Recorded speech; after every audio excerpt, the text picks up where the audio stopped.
Ako si Jay, may chronic kidney disease ako at walang lunas na gamot ang sakit na to. Ang pagkikidney transplant lang ang sagot para makalaya ako sa sakit na to. Kung napapanood mo ang video na to, marahil buhay pa ako sa mga oras na to. Chronic kidney disease, wala daw lunas. Kaya tara, samahan nyo akong sulitin ng bawat bukas. Ano nga ba ang dialysis? Bakit napahalaga sa aming mga may kidney failure ang pagdodialysis?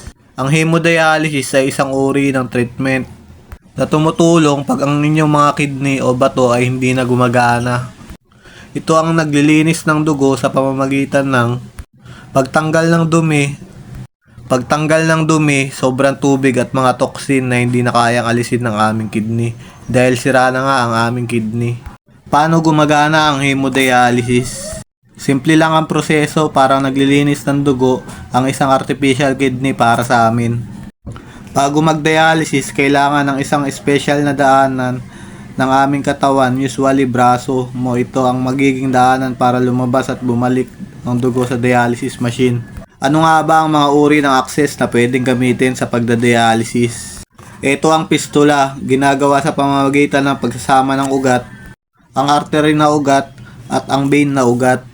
Ito ang pinakamagandang access para sa pagdadialysis.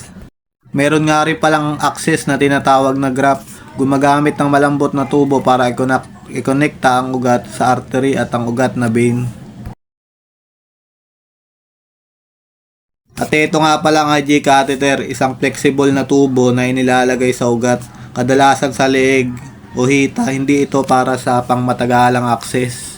Ito ay emergency access lamang na tumatagal lang ng 4 hanggang 3 buwan. Kaya kung ikaw ay bago pa lang din sa pagdadialysis na katulad ko, tandaan ang access site mo ay inyong lifeline, kaya ingatan mo to. Lumalabas ang dugo sa aming katawan. Dahan-dahan kukunin ang aming dugo mula sa aming access site.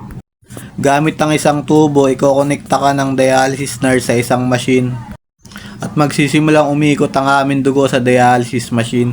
At papasok ang aming dugo sa isang dialyzer o ang aming artificial kidney. Ang dugo ay dadaan sa dialyzer na bahagi ng dialysis machine. Ang dialyzer ay isang may libo-libong maliit na fibers na parang filter.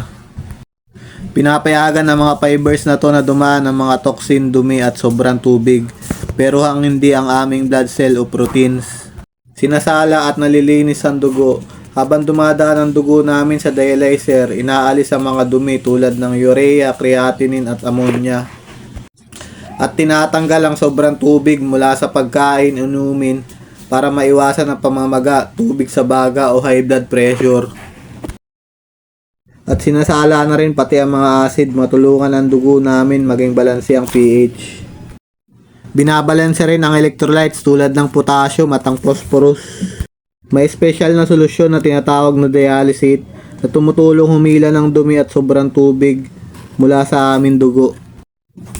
Sa pamamagitan ng diffusion, pagtanggal ng dumi, at ultrafiltration, pagtanggal ng tubig. Kapag nasipsip na ang mga dumi, nagiging marumi na ang dialysate. Hindi ito umahalo sa aming dugo, pero dumadalo ito sa iwalay na compartment ng dialyzer. Ang dialysate na puno ng dumi ay ligtas na inilalabas at pinapalitan ng bagong solusyon. Habang ginagamot, isipin mo parang pinipiga ang maruming tubig sa isang sponge na pinapalitan ng malinis na tubig. Ganun kalaki ang natutulong sa amin ng dialysis. Bumabalik ang malinis na dugo sa aming katawan. Pagkatapos dumaan sa dialyzer, ang aming malinis na dugo ay binabalik sa aming katawan sa pamamagitan ng isa pang tubo na ikinokonekta sa access.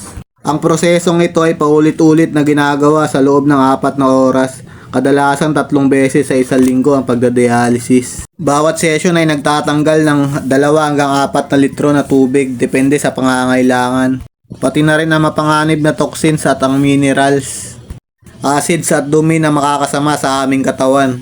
So paano guys, hanggang dito na lang. Stay healthy mga kaibigan. Alagaan mo kidneys mo at alagaan ka rin nito. Tandaan mo kaibigan, ang kalusugan ay kayamanan. Health is wealth, ika nga nila. Kaya pag inalagaan natin ang sarili, mas malayo pang mararating natin. Peace out mga katusok. Gawin nating normal ang buhay na abnormal.